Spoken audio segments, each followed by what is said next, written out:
Okay. Well,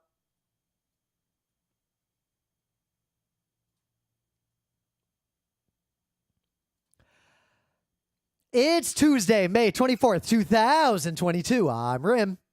I'm Scott. And this is Geek Nights. Tonight we are talking about game monetization. I did not expect on May 24th, 2022 to still be talking about the Stanley Cup playoffs on Geek Nights. But here we are.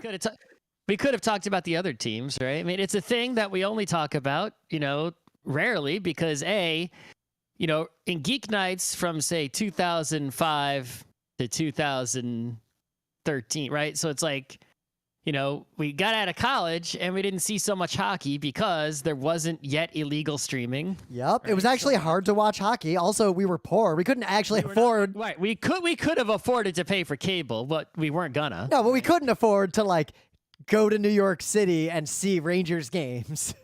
No, we definitely couldn't afford that more than, a once in a blue moon, right? Yeah.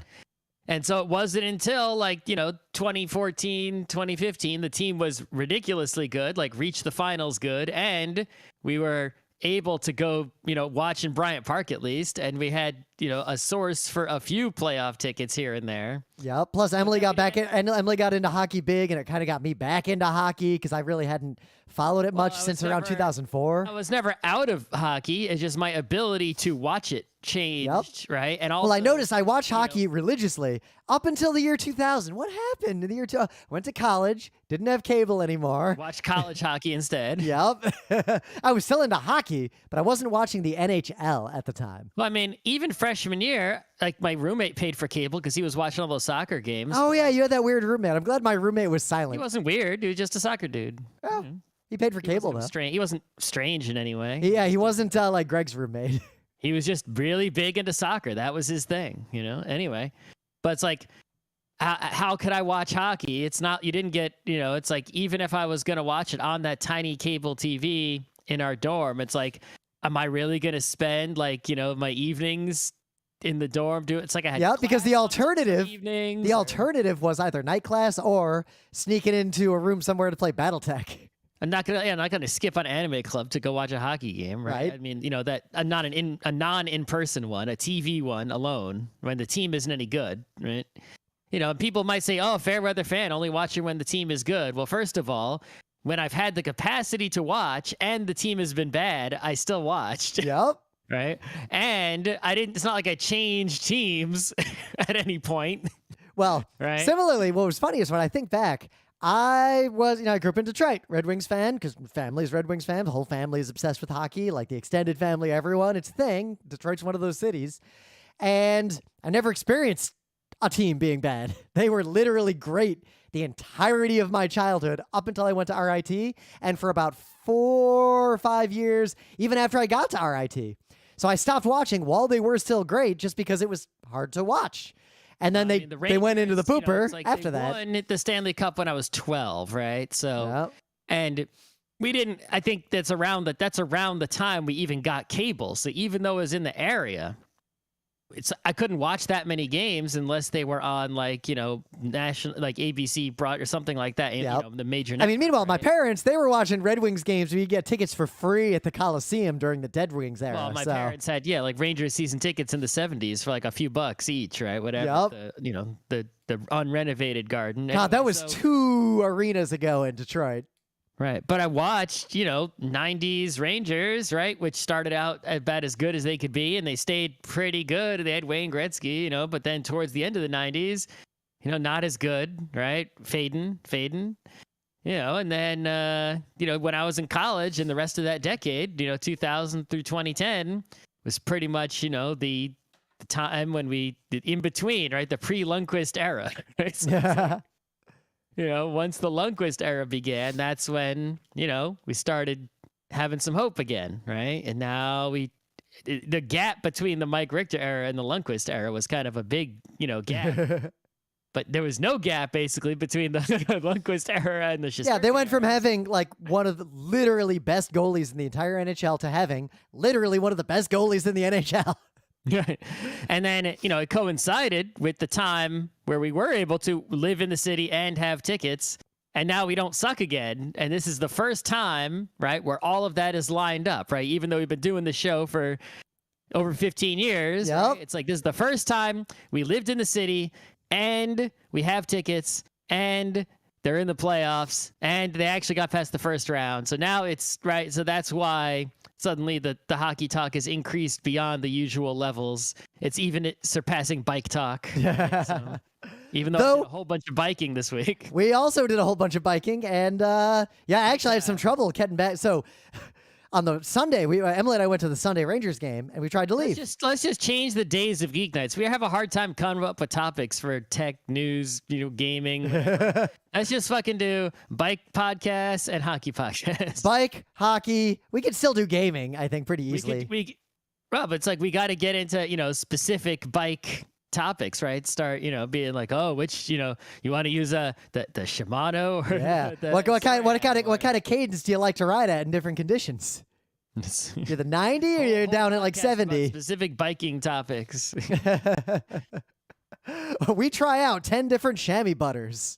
So we'll see how this goes tonight. We can try to finish the show quick so we can play Blades in the Dark, because tonight is a Geek Nights night, a Blades in the Dark night, and a very important hockey night, all at the same time. It's the same thing for me, only replace the Blades in the Dark with cooking a dinner. Yep.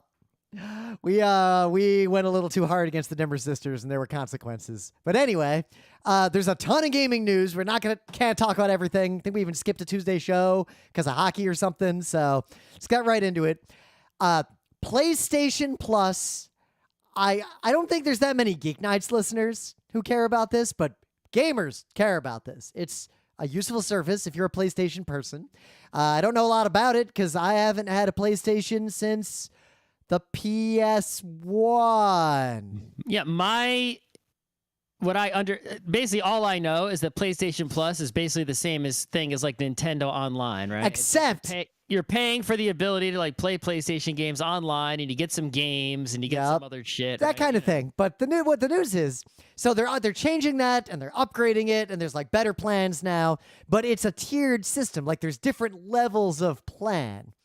So they just did some sort of change in the membership to add these tiers. And if you have an existing plan under the old system, you have to, if you want to continue using it or get access to any of this new stuff, you have to upgrade your plan. But the way they appear to be doing it is they'll prorate. No carrying over, no legacy plans. Yep. You got it. What if you don't do anything? Do they automatically pick a plan for you? I don't know, actually. Or because cancel you? I don't imagine they would cancel you. They want to keep getting your money. So I only want to focus on, because the news here is that they did this. There's a new tier. There's good stuff in these tiers, and you gotta upgrade to get this stuff.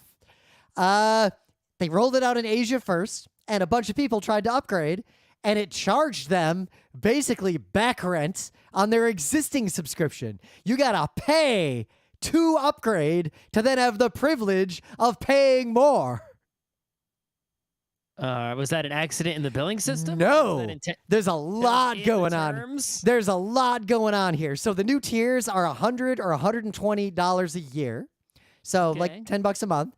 But what was happening, I found an article that explains a little bit of what was going on. It took a while to figure this out. And no one's 100% sure yet. Sony won't issue statements clarifying. People in Asia are posting That's what bothers me the most, right? It's like, companies doing shady stuff or having bad takes or whatever, but it's like, at least just have the guts to say the truth and give the full information about whatever your evil shit is. Right. And it's like, just do that and I can at least respect, it's like, all right, you're doing something I think is real shitty, but you know what? You came out, you said it, you defended it, you didn't try to hide it, you didn't try to not say anything, right? It's like, at least I can respect that, right? Just coming out being like, yep, we are going to charge you $50 a month, fucking deal with it, do that. And I'll be like, you know what? That's bullshit, but respect, right? So when someone's like secretly like, oh yeah, we have plans, they're new plans, they're great, $50 a month. It's like, what? What'd you say? Oh, nothing. So one guy posted a screenshot where he tried to upgrade and it said, oh, you got to pay this back rent. It was $430 fucking dollars. Yeah, no, thanks. So what happened? But somebody who just buys a brand new PlayStation today with a brand new account, Yep. how much would they pay? They'd pay the normal $120 a month or a year divided by 12. So what happened was, way back, you could in various ways get discounted extensions to the previous PlayStation stuff.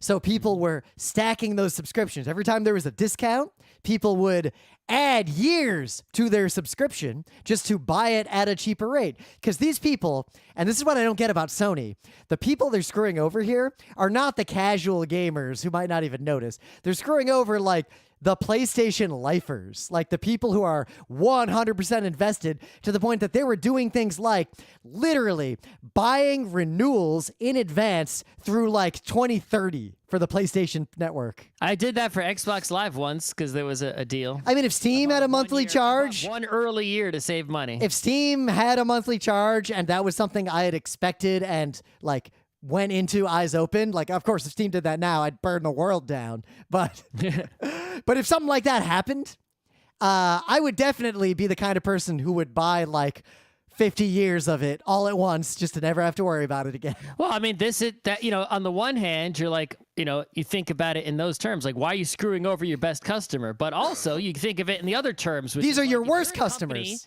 If you're a company that sells something to a niche, right, and you might think PlayStation's super popular, how is that a niche? But it's like the people who are really playing PlayStation a lot is a niche group, right? Just like we always talk about how comic book companies are making like 10 variant covers, right? It's like the business is to milk the niche, right? You got those people who care the most. Squeeze every dollar out of those people, because if trying to squeeze a little bit of dollars out of a lot of people is much more difficult. So it's even worse than that. Because remember, I've gotten a lot of formal training over the last several years in modern like product management frameworks. A lot of it's nonsense, but the thing that everyone in the industry talks about is like modern pricing strategies. And one of the primary pricing strategies is never give anyone a discount ever. And if you're going to give a discount, it's not a discount. Whenever a company offers you a discount on a subscription or something, what they're actually doing is testing you. They're trying to find out, are you the kind of person who's willing to go through a hassle to get the service and save money? Meaning, like... Well, that's mail-in rebate. Exactly. Mail-in rebate, coupons. The coupon industry is predatory in the same way, because once they discover that you're willing to put up with nonsense to get a slight discount, they know that you're probably also going to continue to pay for that thing even if there isn't a discount, and they can heap trouble upon you, and you'll gladly take it because you care about this service a lot. So basically, Sony, in this case, seems to be punishing people who went through the hassle to get discounts, and they're basically making them pay back the discount they got if they want to continue using the service. And they're also saying, yeah, so if you're a lifer, fuck you, you got to pay or we're taking everything away. Well, I think the way the coupons, I always thought of coupons, the standard clipping newspaper style. Yep. My grandma and my mom did that a lot back in the day. I don't know how much they do it anymore. My mom does that anymore. But the way I always thought about those was like, there are certain things that at the grocery store where you have consumable goods, right? Mm-hmm. It's not a subscription, right? Like, say, a Malamar. It's like, my mom likes a Malamar, but she ain't buying a full price Malamar, right? But if there's a Malamar coupon or a Malamar sale, then she's going to buy them, right? So basically, it's like every time they make a coupon, they're creating a sale, right? It's like they're pushing. It's like that used to be the primary reason for coupons, coupled with now they're in the store. If they buy even one other thing, you made out. Well, the coupons are manufacturer's coupons, not... Well, there's different kinds of coupons, of course. Right. But the manufacturer's coupon, right? But the coupons also generate data on basically who has more time than money versus more money than time. And it also makes sure that anyone who values their time more than that small amount of money doesn't get the discount. They only give the discount to the people who are willing to put up with the pain in the ass of the coupon. That is a specific strategy in modern pricing. So this is sort of going further and saying, hey, anyone who used the coupon, if you want to continue, like upgrade and use the new service, you've got to pay us back for all the coupons you ever used. Well, who knows? So, of course, PlayStation people are flipping out and no one else even noticed. And what was really funny is the Reddit threads and all the things I found about this.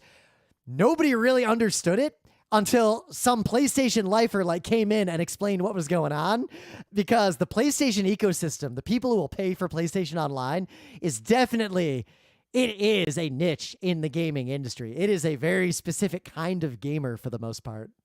Yep. So you got any news? Yeah, so everybody knows, at least in the tabletop world, right? Still the hottest thing since sliced bread is, letter games and Cole Whirly. Yep. And they're games that have titles that are a single word that is 4 letters, like, root and fort. Well, Yep. Cole Whirly didn't do fort, but letter games did. And oath, right? And the new game is Arcs, ARCS, and they're exhausting all of the typical themes, and they're now in space. And you can read all the designer diaries about this game. They're on Board Game Geek, and the Kickstarter is live. I guess that's the news, right? The campaign for this game is live, and of course it funded in 2 seconds. Yep. And the core conceit of the game is, I didn't read all the details because it's a lot to read. But basically, it was going to be a game, similar to Oath in that there is sort of a statefulness to it, but a little shorter, right? In terms of sessions. But it turns out that now, and I guess the version of the game that is currently being sold, or at least promoted, right? Who knows what else will change before it's actually released, if it's the final version or not, how they like to edit. But it's like, if you buy the base game, all it does is play the base game. And then there's an expansion that lets you tie a sequence of a handful of base game plays together into a campaign. So you could imagine you buy Power Grid and you can play Power Grid. And then if you buy an expansion, it's okay, the expansion lets you play Power Grid 3 times in a row and carry some stuff over, between the power grids, right? Yeah, it's tough because we reviewed Oath. I like Oath, but at the same time, games that have that kind of mechanic, I have found, have a rapidly diminishing return on investment unless you actually play them in that campaign style. Well, yeah, I think that's, if you think about RPGs, which are more tabletop RPGs, which are more typically campaign, even though that's happening less these days. There's more of them that are not dependent on a campaign type setting. But it's the ones that are designed to have a campaign, right? It's even if you played some good D&D or, play some Blades in the Dark, right? It's it's meant to be a campaign. If you just play the one session, it can be good. You can have a good one session, but a lot of the mechanics, it don't ever get used in the one session, right? Yeah. Free market, it's that's a one session. You can't play one session is Oath. I'd say half the interesting things I can do in Oath don't actually matter to the current game of Oath. It depends, right? Because now we're basically, we had the role-playing games. It's actually kind of interesting because you would think that you would have sort of these two ends, right? The role-playing end and the board gamey end sort of coming together to meet in the middle, right? But actually, what I've seen more is that the role-playing games started out historically with more game in them and less role-playing. Old D&D was not about role-playing. It was about getting gold out of a dungeon. Right. The old tabletop RPGs were closer to war games, and they moved towards the role-playing side and away from the mechanical board game side. And now the board games, which weren't even trying to be role-playing in any way, shape, or form, they were just board games, we're now seeing those move towards the role-playing side. And I think part of what this speaks to... towards the storytelling and away from the competitive mechanical ortho game aspects. I have noticed that there is a big audience, probably the biggest audience of role-playing. People are interested in role-playing just as a broad category, who more open games with more social mechanics or fewer like crunchy mechanics, I think that's a bigger market. But I think there's a huge subsegment of the role-playing community who, for whatever reason, either don't like to or are incapable of role-playing without an extreme amount of structure, or they prefer to only role-play around the edges of what is primarily an extremely mechanical game. And I think I've seen the board game role-playing games start slotting very deeply into that niche. Mm-hmm. But Arcs definitely is going to have a lot of role-playing-ish type. Yep. I hate to say it though. I'm interested and I'd like to try it and play it and review it, but I've only gotten a little bit of Oath in. I still haven't even tapped out the fullness of Root. Yeah, I mean, part of that was, how many PAXs would we have gone to and played some of these games had there not been a pandemic, right? At least 8 or so, right? We've lost years of tabletop gaming here at GeekNights. Yeah, and also it's just, we're not getting people together, right? Because people aren't, that was the reason I played Netrunner for so many years, is because, I talked about a lot of the other reasons, right? It's like play a game, people know how to play, they show up and play immediately, they play quickly, they play to win, they cooperate together to try to make everyone better at the game, right? The good community and whatnot. But just having people who want to play such that they prioritize that activity over other activities in their life. You show up on the night to play the game and people are there, right? And they want to play. Case in point, I'm going to play Blades in the Dark in an hour and a half. Sure, but if I'm like, it's like to try to get people to come and play Oath is, it's not quite pulling teeth, but it's like... Oath is a weird problem for me because I would come over to your apartment to play like Maria or Root or pretty much any of these other games. But I don't feel that compelled to play Oath because I don't expect that we would play 5 games with the exact same people. Because you find 5 people who are dedicated, and then you will, right? There are 5 people who live here, and I don't find the experience as engaging online. Any game. I got PAX Pammer too. We could play that, right? Yeah. Are you gonna not ski and come play a game? Oh no, so all those games, but the point I'm getting at is more nuanced. The games that don't have this campaign or carryover structure are way easier to get a game together. I'm way more willing to prioritize them over a game like Oath, where even if I did get people together, I don't expect it would happen in person. Yeah. I'm considering it, when this less pandemic-ish, right? I think I might attempt again to not find a public gaming group, but find and handcraft some, possibly people who are currently strangers, right? Oh, I know the people who ran the pretty good board gaming group that was in the beer hall here right before COVID, and then COVID came and it died. But I actually know the people. I'm looking for people who are going to approach board games the way that the people I played Netrunner with, right? It's like they'll play games, they'll play quickly, they're coming to play as their primary goal. Oh, these people are like that. It's a lot like when you, me, and some of our PAX friends sit down at a table and just immediately play a game. Yeah, I'm just saying, I'm going to try to there are plenty of nerds in this area, like tons of them, right? They're out there. I just, go and find these people. So, of course, the pandemic's making that hard because the one thing, tabletop games, not easy to play outside. Even in the best of conditions. It depends on the game. It depends on almost none except card games. Hive is good outside. Hive works okay. Yeah. Toy games, card games, small games. Set up a route outside under any circumstances. It depends on what the game's components are, right? Yeah, it does. Play trains on an iPad outside. Yeah, I feel like I'd rather just sit inside and play trains. It's nicer to sit outside. True. I should finish. What if everyone has their own iPad and we all just, are lazing around in lounge chairs on the roof playing train? Well, speaking of which, looks like it's your turn in the train game. So anyway, we'll see. I'm podcasting right now. Yep. I'm not gonna kickstart this because Kickstarter is dead to me, and I encourage all of you to delete your accounts. But it's already got almost it's approaching $1 million kickstarted. Clearly, nerds don't care about the blockchain thing, and we'll just keep using Kickstarter. Well, that's what they can't stop them. Yep. In some other news that's kind of relevant to the main bit, as you'll see, at least orthogonally. So our good friend Reggie, not our good friend, like the collective our good friend, Nintendo fans, gaming enthusiasts, good friend. Reggie always seemed like a pretty good person overall, tended to say the right things, tended to focus on the right things where we saw.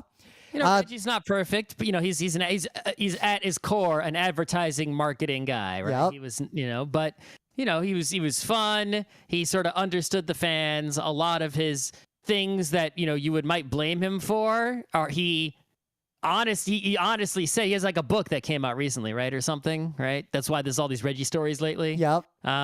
But it's like, it's true. Basically, it's Nintendo Japan is the way they are, right? And he was doing what he could within those bounds, right? So, well, you know what it is? There's a respect though that Reggie, right, has a good attitude, a good personality, and he understands the fans' desires, even though he can't, necessarily realistically, do what they want him to do. And he has fun with it, right? And well, there's a famous quotation that's actually very relevant to this. It is possible to commit no mistakes and still lose. Yeah, and he's okay, saying, he doesn't like just say everything, right? Like I would, but he says things like it is, right? He's not one of those people who's just not saying anything. So what he just said that's relevant is, he did not say that he supports unions. Like, I want to be clear, I don't want to give him more credit, but he also did not say he opposes unions. He did not say they're a good thing or a bad thing, but what he said was the gaming industry has to absolutely embrace unions right now. And there's a lot of talk about like why, and there's a whole follow-up conversation. He created this Kotaku article about it, but basically, they're coming whether you like it or not. The industry is evolving rapidly. They're probably necessary. And game companies that are trying to fight it or pretend it's not happening are going to lose out. Like, they're the problem right now. Like, even if you run a game company and you're a senior executive and you hate unions, you're going to, if you try to fight the union's going to eventually destroy you. Facts. Which leads to the final news here. Raven Software, the QA workers, their union vote succeeded. They won. They had an NLB vote. It is Activision's first game developer union. Mm-hmm. And Activision Blizzard is not happy about it. They have issued several fucked up statements about it. They're now refusing to respond to requests for comment from multiple organizations. But yeah, this is absolutely a good thing, and this needs to continue. Unionization in the games industry is super important, despite Activision saying, and I quote, "Decisions affecting entire studios should not be made by 19 Raven employees." Yeah, what should they be made by 19 extremely rich white executives who have no stake in the game? I don't know. It's good for the union. Yep. Tough shit for the video game company. All right. But anyway, things of the day. What do you got? So this article comes from a conservative magazine, right? But it's not an article about politics, so I'll allow it. And it is, it's this magazine called The Spectator, which is basically, the way I've always seen this magazine is it's like The New Yorker, only conservative and from the UK, right? And it's super old. It's from like the 1800s. So well, what it's talking about is a site I've known about for a long time. I'm weirdly invested in it, but it's a fake. It's not a fake news, is what I'm saying. Yeah. Even though it comes from a right-wing source, right? It's more like something you would see in National Geographic, right? But the thing that's suspicious about it is that this is literally every place on the internet that's talking about this news is linking to this one article. It is the only English language source that I could find at all about this place, right? I've read there's been a few news articles over the years. I feel like every 4 or 5 years, someone. No, those other ones were about. So I'm going to get to that. The other articles I found are basically one paragraph blurbs that basically are just someone discovering that this site exists and going, "Whoa, why don't more people talk about this?" And that's pretty much the extent of it. Well, the very scant research that I did, right, is that so let's just stop doing our typical geek guys beat around the bush deal, right? There is a place in the country of Turkey known as Karahan Tepe is Tepe is the way I believe you would pronounce that. Right. And it is basically, there is clearly an ancient village, city, civilization place, right? Art, artifacts, lots of art with Yep. yeah, we are almost literally beating around the bush of what that art is, but the notable thing is conservative estimates about the age of this site place it too old to make sense. right, like 11,000 years old. Yeah. Right? This place is like, and that's not some made up thing. It's like there was actually a human civilization capable of making art and all this stuff, or well, could have been, you know, Neanderthal, who knows, right? I don't know, some other. So to put that in perspective, 40,000 years ago, modern humans appeared like we are today physically. Mm-hmm. Yeah. And it's like, you know, when was Rome? A couple thousand? Recently, like yesterday by that. Right. Rome is like, I mean, Eastern Rome didn't fall until the 1400s. Right. So this place is like, you know, we found like skeletons that are really old, but like in terms of civilizations, it's like this is as old as it gets, right? Yeah. There's quite a lot there. The thing is, any articles I've found about like, you know, it's like older stuff are talking about like Göbekli Tepe, right? It's like Karahan Tepe was discovered only, I think, in 2021. Yeah, that other site was more well known, but it has from what I remember, there's been more research on that site, but that site was less well preserved and had fewer artifacts and did not have the extent that this site has. Right. So I don't know why there isn't more in-depth English language reporting about this site. Maybe it's because of the status of politics in Turkey and people of, you know, going there and, you know, doing journalism. From what I've read, one thing that has been a factor is this is one of those rare sites that is rare enough to where there are archaeologists who argue that we shouldn't excavate too much and we should wait, assuming that excavation technology will get better. Maybe. But yeah, it was discovered by some shepherd dude. And it's like, it doesn't, in terms of archaeology, right? It's like, it doesn't get better than this. I mean, this is at least 8,000 years older than the Minoan civilization, which is one of the oldest civilizations we even know existed. Right. If you think about fantasy archaeology, not even real archaeology, fantasy archaeology. In Blades in the Dark, this site is older than the Cataclysm. Right. It's like fantasy archaeology, like Indiana Jones, is like, let's find the Ark of the Covenant. Let's find the Holy Grail. This shit is multiple times older than a Holy Grail or an Ark of the Covenant would be if those things were real. Right. There could have been 5 Minoan civilizations that came and went in succession in the time between now and where this site appears to have been built by humans. Yeah. So we didn't actually say. This is significant enough that you should learn about what the hell's going on there. But they really like penises. Well, I mean, what else did they have for entertainment? It's 11,000 years ago. This not is TV, not video games. What else did they have? This is a, you might think, oh, there's some penises. No, go read this article. There's penises. There are. Oh yeah, here's the note too. So Stonehenge, one of the oldest things we know about, half as old as this. Yep. So my thing of the day, much more recent. In fact, it was uploaded this month. So you know the NES, the Nintendo Entertainment System. Forget special later versions and the whole Castlevania 3 thing, but generally it had one sound chip, and it was a pretty good sound chip for its time. The NES had some really good music. You had 2 square wave channels, you had a triangle wave, you had the PCM, and you had the static channel. Like, pretty good biz. The NES games got good music. And this person, it's a very short YouTube video, they explain how this chip works really simply, like they show all the sounds, and then they point something out that a lot of people don't realize. I didn't realize this. the imperfections of that chip, not the limitations of how the audio was generated and how it could have been used by an NES, but the limitations of the specific implementation of that chip itself. So what do?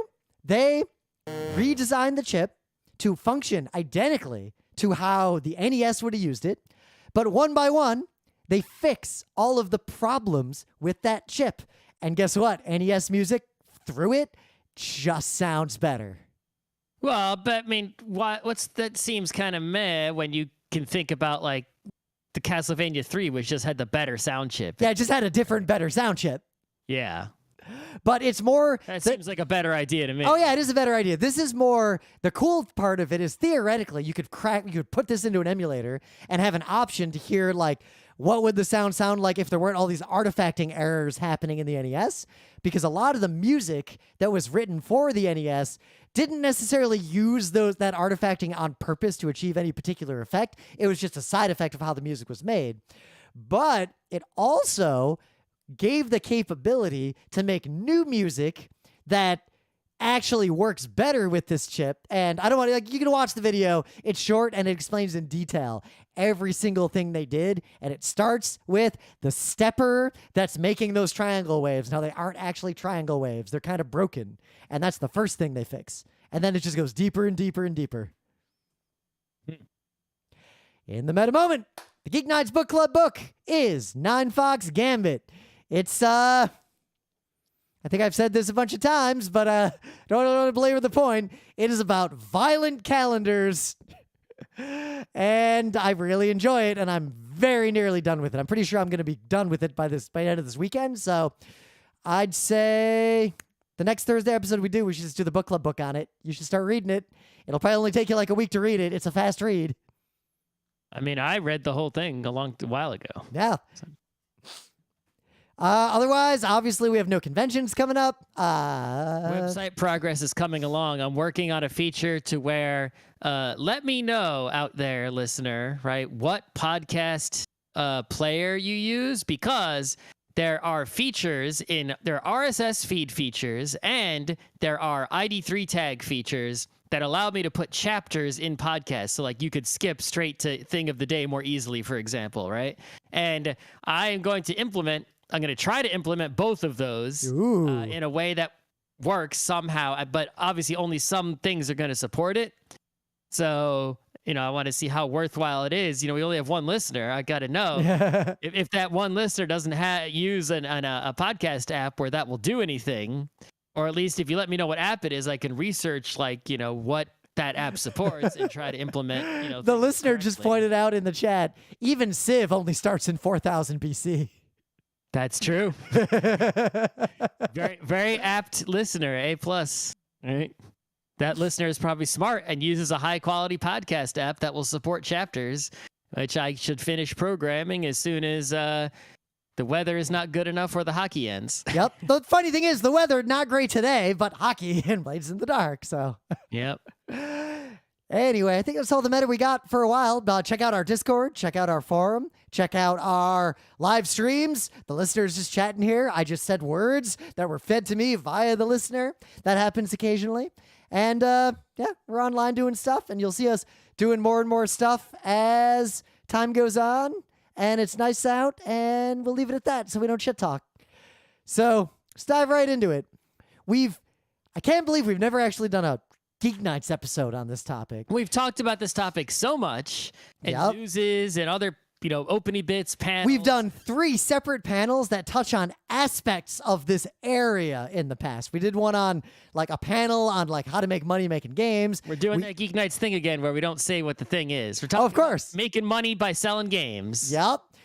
Somehow. So I'll link to our old lectures because they cover a lot of ground here, but I think we can't go too deep on a lot of the details tonight, or we'll run into hockey, and those are future shows. We'd just be cannibalizing. But 2, I think we should focus on. Let's not talk about the before money of how you get money to even make a game, and just talk about, say you've got a game, how the hell do you make money from it? Right, either to exactly. recoup your costs, to whatever. Just how do you make money, assuming you already made a game? In a capitalist society, right? You need money to live. If you spend your time making a game, video game, tabletop game, role-playing game, any kind of game, you spend your time on that, you might want to recoup your investment of time, resources, etc., in the form of money, and maybe even do that well enough or enough to not have to do some other job, and that could be your only job, is converting your time and effort into games and turning those into money, right? And there are so many different ways to do it, and they keep changing, and the laws around doing it and just the structure of our society and everything makes it like this unique situation where that type of work is like different from a lot of other types of work, even other types of entertainment work, like making music or making movies, even though there are some similarities, right? But like there are a lot of similarities, but the industries are structured differently in, honestly, extremely toxic ways that make gaming this perfect storm of problems. Because like a lot of movies fail to make their money back, but there's other revenue streams and stuff that happens. Like the movie industry is structured very differently, but games, even if we just talked about video games, let alone tabletop, I'd say 99.9% of all games that ever do not even make back the money it took to make them. Probably not. And I struggle as a professional product manager in capital markets to figure out if it's even possible to make money from the vast majority of games, regardless of the quality of those games. There are games that make a lot of money. They are rare. They're usually well supported. And the margins are probably not even that big. There's a handful of games that have, they get some sort of cult status. The algorithm promotes them and they sell way higher than anyone expected. But those are black swan events that are so rare, they're almost not worth talking about. So what do we do? What if we had a game? Scott and I made it. Advanced Train Wars. We made some game. It's a video game. It can run on any platform. Let's say it's already done, ready to go. What do we do? Just sell it? The first issue is that, unlike other forms of artwork, is that copyright law only partially applies, right? It's like any music or art or other sorts of things we make for the game are protected by copyright law. And so, other people couldn't steal those things, at least legally. We could try to sue them if they did. But the actual rules of the game, right? We could try to patent them, I guess, right? Yeah, that gets into dicey. A few game companies have tried that crap over the years, but it hasn't been super successful. Yeah, nobody does that, right? So it's like someone could just copy our game, and this happens all the fucking time, right? It's like, how many Wordles are there? Right? How many, when Threes came out, there was like 2048 came out like a day after, right? It's like, right? So we have to make our game in such a way that nobody out there can replicate it and do a better job quickly, right? There has to be something about our game that like can't be beat or can't be easily copied. Like there's something to it, right? So it's even worse in that regard because they don't even have to doing it better doesn't even necessarily mean making your game better. They could take your game, make it worse, market it better, sell more of it. Yeah.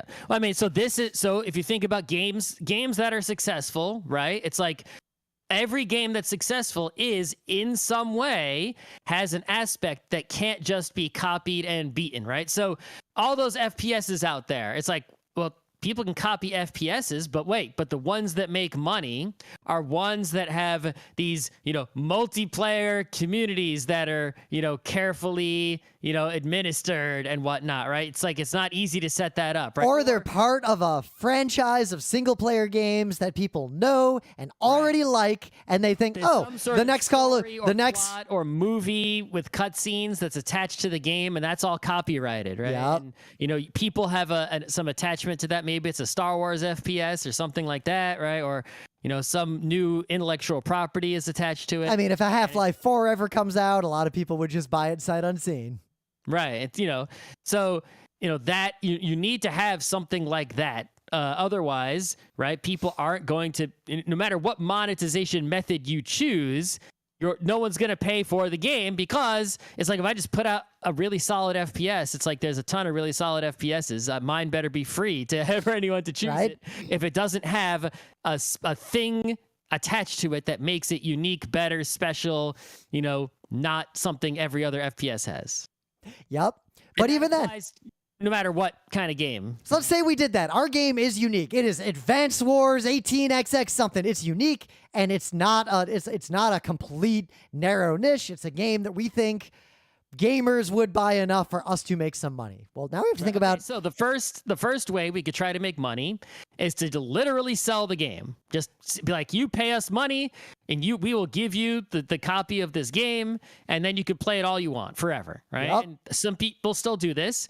But nowadays, you have to do it digitally, because who's buying physical cartridges? I mean, look, I'm so invested in gaming that I have been podcasting about gaming for like 15 years, and yet I very rarely buy new games. And when I do, I buy them in bulk for almost $0. Yep, exactly. And the place someone buys them from is going to take a cut. Right? Steam takes a cut. Nintendo eShop takes a cut. Yep. Apple App Store takes a cut. You might say, "Oh, I'll sell it directly." Well, one, no, you won't, and two, even if you will come to your website to buy your game and download a setup.exe. All right, hey, you want to buy an exe file from me for $20? Just put your credit card into my website. PayPal me, at least. That's a little safer. But yeah, so that's not happening. So the problem with this method is that relative to your development cost, right, you're going to have to charge an amount of money that it's like, no matter where you set your price point, right, if you set the price too low, you'll never have enough sales at that low price point to make enough money. Yep. And if you set the price too high, well, you're going to further decrease sales, and it's like you'll get more per sale. But it's like there doesn't seem to be a magic number at which, you will make, like, unless your game is a mega hit. This is where any of you who got like an MBA and you think you can solve this problem, you think you know this concept of supply and demand because you took Econ 101 as a freshman in college. The supply is infinity here. That shit doesn't make sense anymore, right? Supply and demand as a simplistic set of two curves is laughable to the point of being absurd. Right. The current but in gaming, the most true metric is value-based pricing instead, where the price you can charge for something is dependent solely on how much your customer values what they will get from that thing. What it costs you to make the thing is not part of the equation. Nope. So the way that, and you can take advantage of that, the way to make money on the buy my game for a flat price deal is to make a game where the cost of development was low, right? You look out there at like the Vampire Survivors or the Slay Spires of the world, and it's like those can make money just selling the game because they can keep going to new platforms, keep reaching more audiences, keep finding more customers. I mean, I still play Slay the Spire today, but they don't make any more money for me. I bought it I bought it twice. I bought it on Steam and on the Switch, but I digress. But they can keep the cash flow going because people keep finding out about the game. Making the game didn't cost nearly as much as making most other games. Well, it turns into a long tail of revenue. Like, people will just keep occasionally buying Slay the Spire for a long, long, long, long time, and you don't have to spend much money to keep that happening. Right. I mean, it does eventually narrow down to a trickle. But then you do a re-release tied to a bundle with your new game we'll get to new game in a second, because that's the only monetization model I'm aware of that works that isn't evil. Yeah. But even the big AAA titles, right, are not succeeding with the just buy my game and that's it. They're all doing extra stuff on top of that because it's not enough, right? And the core problem is, even if you did make a bunch of money on that initial, I'm just selling my game, like, people have done since, selling NES cartridges and games for, on floppy disks and whatnot. It's that you get the money once and that's it. It's like when people want to, if you have a game studio, it's like you form a game studio, you make a game, you sell the game, you get money, and then it's like, all right, we pay everyone and we pay off all our debts and everything, and maybe we have extra money, And it's like, do you want to keep making games? Well, that you only got like, it was like winning the lottery lump sum, right? It's like, that's it. You want it to have a sustainable business, right? Like a grocery store. It's like cash flow is constant. It's always coming in. You can't have this cash flow comes in once every 4 or 5 years deal, right? Yep. You need constant cash flow.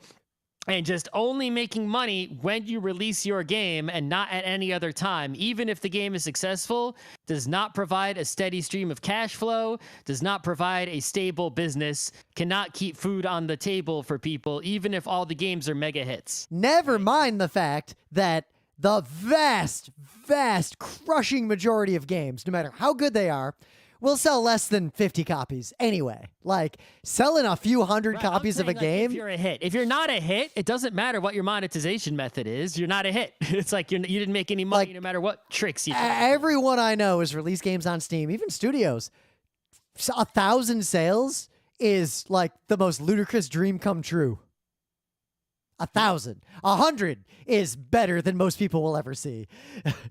The 30 to 40 is what a lot of games end up seeing.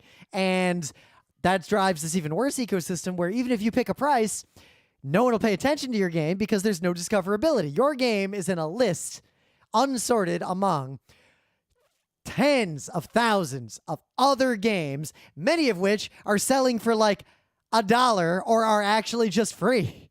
Yep. So you almost have to pay for marketing and people and all the things to get people to even pay attention or know that your game exists in the first place, which either drives your price up higher or takes even more of your tiny profits away. Yeah. Or more likely just fails. Or becomes gambling, right? It's like I go into debt to pay for ads, and hopefully the ads make the game sell, and then I make all my money back, right? So that's a gamble. Yeah. So the next possibility is that you sell the game directly, just like we said, and maybe you make some money back. You probably don't make that much, but what you really do, the most effective way to make money is to if that was successful enough, you use that as the hype machine leading into your next game, and you usually try to get an investor, a publisher, someone who's going to front money for your next game based on the success of your previous game. A lot of people a studio will make its first game knowing it won't sell many copies and it'll be a commercial disaster because their goal is not to make money with the first game. It is to make money with their second game by getting a publisher and using the first game to get the publisher to notice them.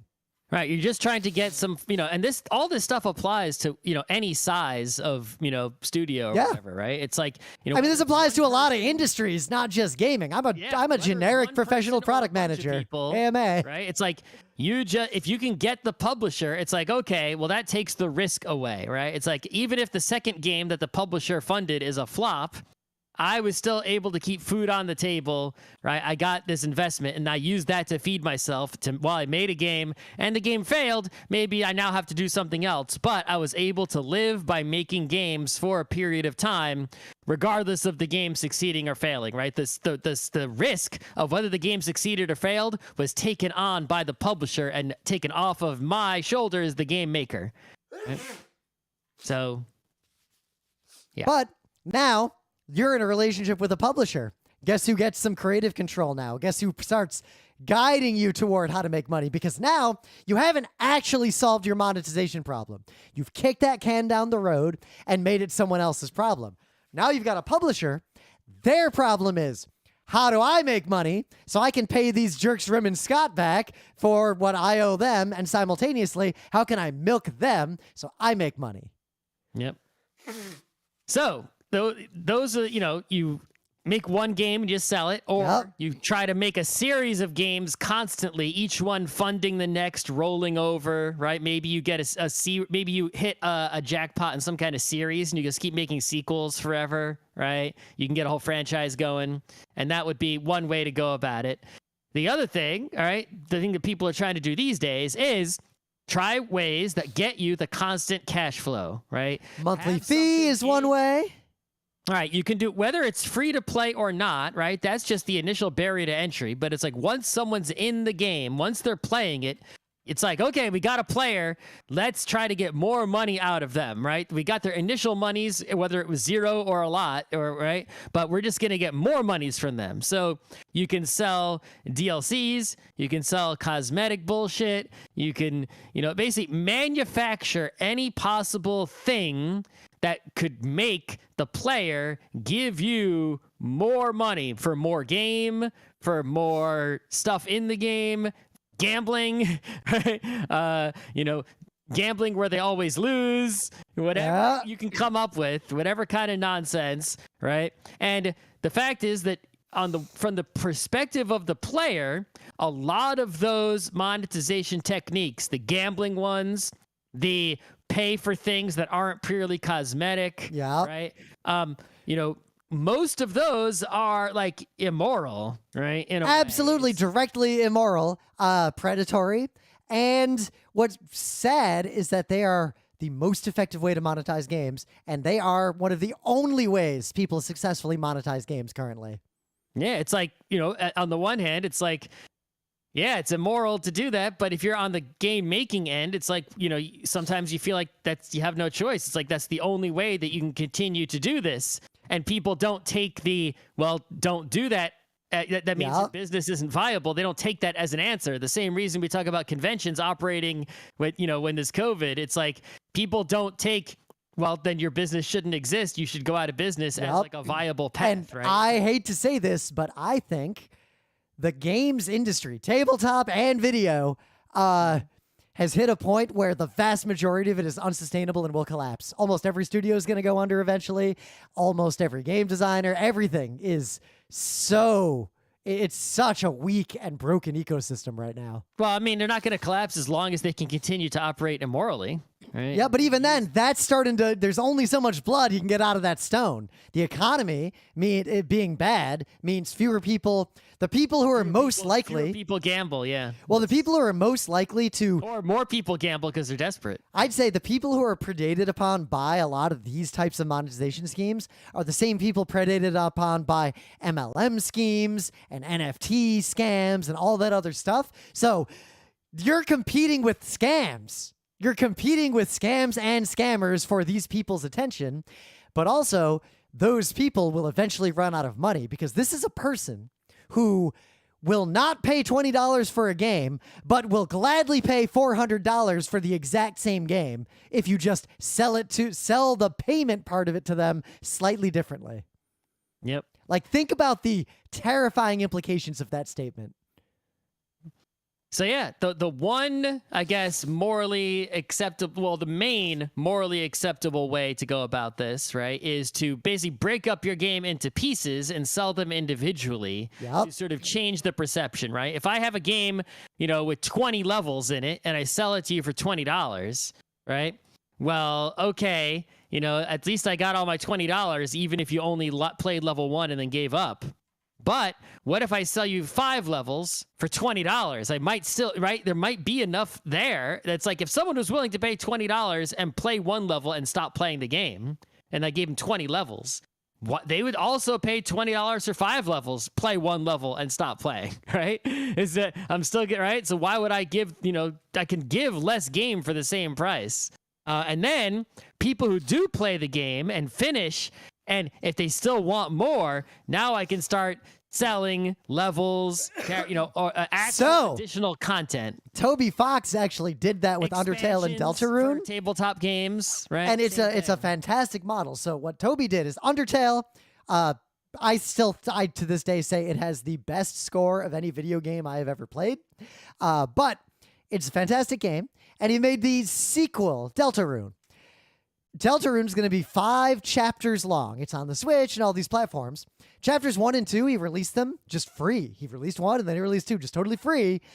But chapters 3, 4, and 5 are going to cost money. Mm-hmm. Smart way to go. Yeah, I mean, you just have to, for this to work, your game just has to be good enough and compelling enough that someone will actually want to continue and play more, right? But that is so rare because even if your game is good, it's very hard to even convince people to try it in the first place. Yep. So that's another way. The most ethical way today which was ruined by Kickstarter, unfortunately, is crowdfunding up front, where you do a Kickstarter-like crowdfunding campaign that functions as a pre-order. If it succeeds, you got paid and you make the game for the people who wanted it. Everybody wins. And if it doesn't get funded... Assuming you actually deliver the game, you don't just like fail to make the game. Which you might, but let's assume you succeed. I think that is the model for the future. Unfortunately, Kickstarter as a company has fucked up so badly that I'm deleting my account, and I urge you to never use them again because of their blockchain But there are other nonsense. companies that do crowdfunding. Other companies are coming into that niche. You could just do a pre-order yourself, right? The thing is, this is not necessarily perfect, right? So first of all, there are companies that are, they have plenty of money, right? It's like, Nintendo will do a pre-order for, like a Zelda game, but that's, I guess in the digital era that doesn't mean much anymore, right? Yep. But in the cartridge era, it meant a lot because it wasn't to help them make the game. The game was made. It was to help them figure out how many to ship to which GameStops, right? Yeah. Nowadays, the pre-orders on, big time video games don't make much sense. But Well, they like, do, if because someone what they has- are is marketing and proof of demand. Because again, the primary unit of the economy of games is attention, not dollars. Sure. But, it's like they don't need to pre-order if they have enough money to make the game and pay all their people already, right? They're already wealthy. The pre-order is needed only for the small people who, it's like, if we want to make this game to begin with, it's like we would have to quit our jobs. I would argue the and then- big people do pre-order as a necessary part of monetization because they capture people, they're making the game, they do a pre-order, and they always put some bonus in the pre-order that won't be for the general Those population. The pre-orders that come from the big companies happen after the game is made. They're doing it before the game is released, but after it's made. No, that is not Buy even Halo close to 5 true. Special edition with all this garbage that happens like a week or a month before Halo is released, not 5 years when they start making it. So they happen way earlier in the pipeline nowadays than you'd expect for a lot of companies. Those AAA games take like years to make. They're not doing the special edition pre-orders as the day they start making the game, right? But Pre-orders from crowdfunding for small places happen before like almost anything is made, right? well, that's why the model of the Kickstarter style model of it gets funded or it doesn't is probably the best way to go. But then the economy is going to be around the attention of if there's a million game people trying to crowdsource all their games, most of them aren't going to get crowdsourced in the first place. Right. Well, and also it's no longer about, while that it seems good, the crowdfunding from the perspective of a small time place doesn't have enough, can't get a publisher. They want to quit their jobs. Like it all makes sense when you think about that way, but there's parts of it that don't make sense. Like, wait a minute, even if I crowdfund this game, it's like even if everything I've seen about the game looks good, and even if they do deliver it, it's like I'm buying games sight unseen. Now I'm making my purchasing decisions not based on who makes the best game, but based on who makes the best, campaign video. Yeah. Right? And it's like there might be better games out there that you missed because the campaign videos were shitty. You're going to buy games. But I would point out it's already like this. Campaign videos. With all monetization schemes, it's already like this because you have to make a really slick pitch and get marketing crap out everywhere or no one will literally ever hear your game exists. And it's like, now it's like the quality of the games again is not mattering, right? It's like, if you're going to accept capitalism, you're supposed to believe in that voting with your dollars thing. Which, and full disclosure, we for- don't.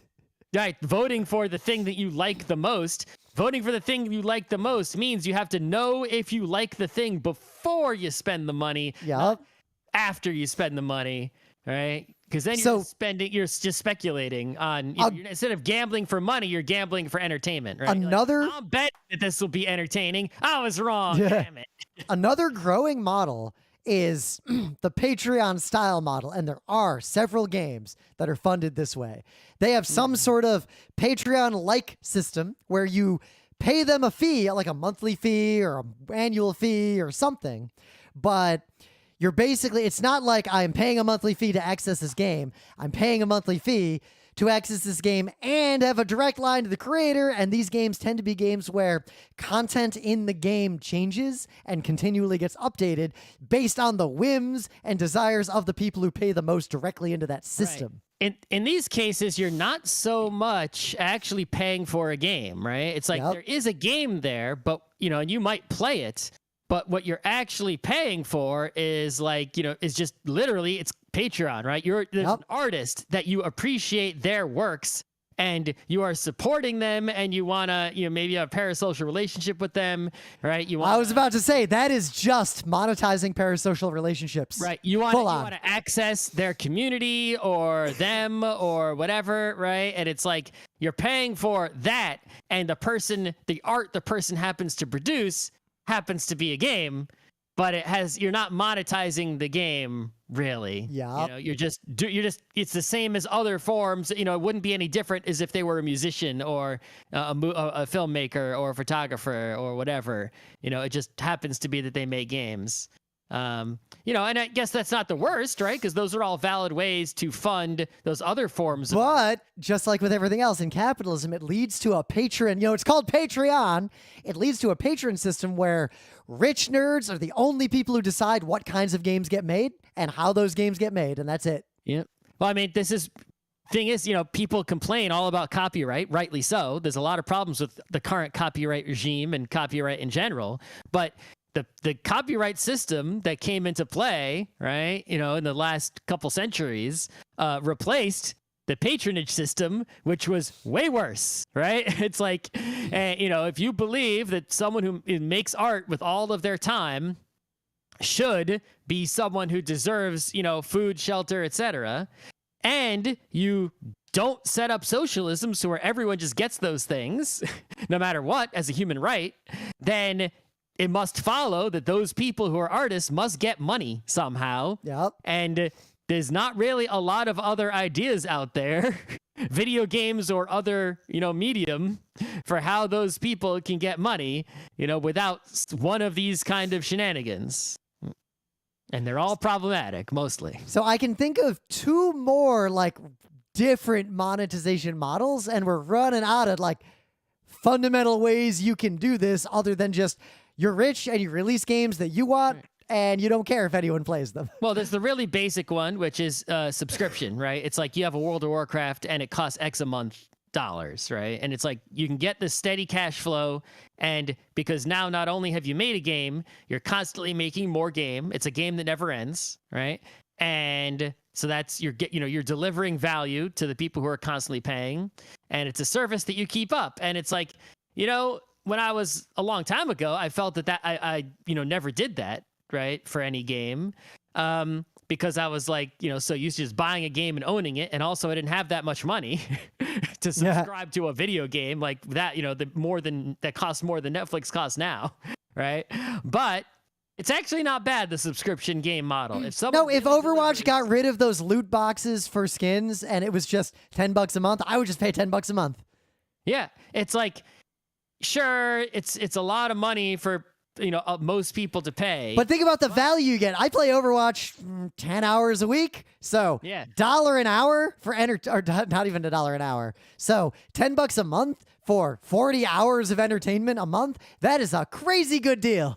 If your game is really good and you can deliver a player base, right? To get a lot of people playing it who really care about it, and it has some multiplayer online component of it, right? That's, especially if it's MMO, obviously, right? Then it's like, hey, you can feed all your staff as an ongoing business with a subscription model. And it's like, there's really nothing wrong with that. The only really downside is that, if you can't sustain the game, in the long term, eventually it's going to fade and lose popularity. It also doesn't work for games that are a one and done. Like, I made an Advance Wars, there it is. Yeah, it has to be a forever game. And, no game lasts forever, but it keeps except Counter-Strike, apparently, who don't have a lot of money, right? Because even $5 a month or is kids can't be paying $5 a month, right? Yep. Only adults are going to be able, with jobs are going to be able to like subscribe. Though the industry is going this way, this PlayStation Network and all these things and Game Pass, increasingly a lot of kids, their parents buy them a subscription and they just get whatever games are in that subscription, and there's the only games they get. That is the most common way parents interact with their kids in terms of video games now. Well, I mean, if you can get a game and get your game into one of those subscriptions, you're set. You get a piece of the money, right? I don't know how they calculate it. Do they do it like royalties, like however many people play the game? Once that ecosystem scales up, I'm pretty sure it's going to be like Spotify, where you don't make shit. Yeah, well, it's like every time someone with the bundle plays your game, you get a fraction of some penny, right? It's like, yeah. You know. So 2 other ways you can go is, 1, the game that is designed as an esport, and you make your money from the esport itself as opposed to from the game. However, well, I mean, that's the same. That's the same as making money from merch or from any sort of ancillary things around the game. I still don't think anyone has tried. Like, I don't think the ecosystem is mature enough to support that fully. The attempts that have been made have mostly failed. It's not like hockey, where they make their money from the fact that people are watching hockey, not from the fact that people are playing hockey directly. But we're not there yet. There are companies that make money from people playing hockey, like there are hockey equipment companies. But they're not making as much money as like the NHL is. No. And the last way that is, I've seen a few small-time game designers and game makers do this. They make a game, but they are themselves, or they know someone who is a live streamer. The game is very entertaining to watch, or they set up an ecosystem where people basically pay for the live stream. They make their money almost entirely from the live streaming. Someone buying the game and playing it on their own is almost like a secondary effect. It's just like bonus money. But that is also rare. Usually people are paying streamers to stream their game as a form of advertising. How do you make like if someone streams your game, you don't make money from that, you pay for that. No, so what if you have a deal with a streamer where you make a game, they stream your game is uniquely entertaining in a stream, and you share revenue with the streamer. I've never seen that. Small Stuff has done this. I strongly suspect the streamers streaming Totally Accurate Battle Simulator specifically make more money than that game has ever made in sales. I mean, the streamers make the money, but the people who make the game are spending money on that. Yep. So the streamers are basically, doing sponsored. So I'm saying, if you make a game, a way to monetize it is to also be the streamer instead of paying a streamer, and the stream might make money, or the stream might cause the game to make money. It basically buys you 2 lottery tickets. All it costs you is doing 2 completely different jobs simultaneously. Oh, but why would you? If you can be a successful streamer, right? Why would you make a game for yourself to play that might get you a second revenue stream? This only assumes we're in the situation you and I talked about. We already made the game.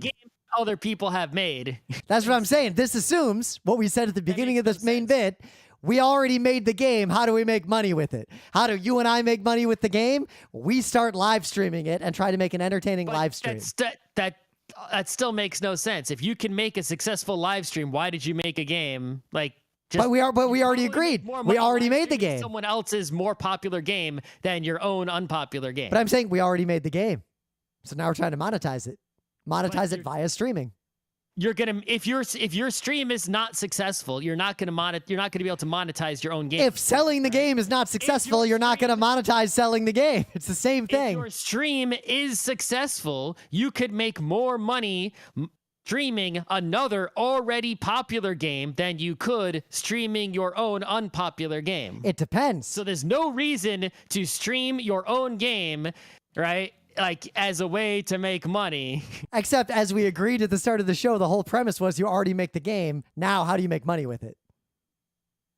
Streaming your own game is not a good way to make money. How do you know? Streaming probably makes more money for the people who stream than most games do. So if you already made your game... You've already made a game, right? And you're a successful streamer. Even if you've already made the game... Streaming another more popular game will make you more money streaming. Well, that's your fault for having made the game. Already made game. That's your fault for having made the game in the first place. You can't. Streaming is not a way to monetize a game you have made. It's a way to.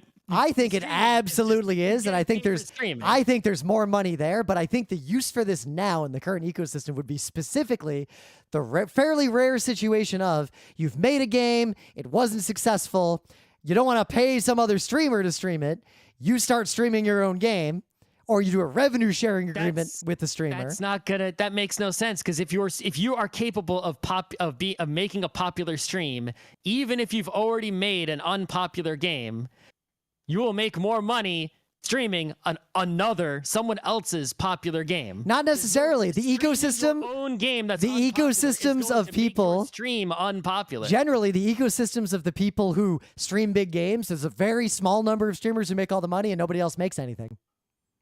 Yeah.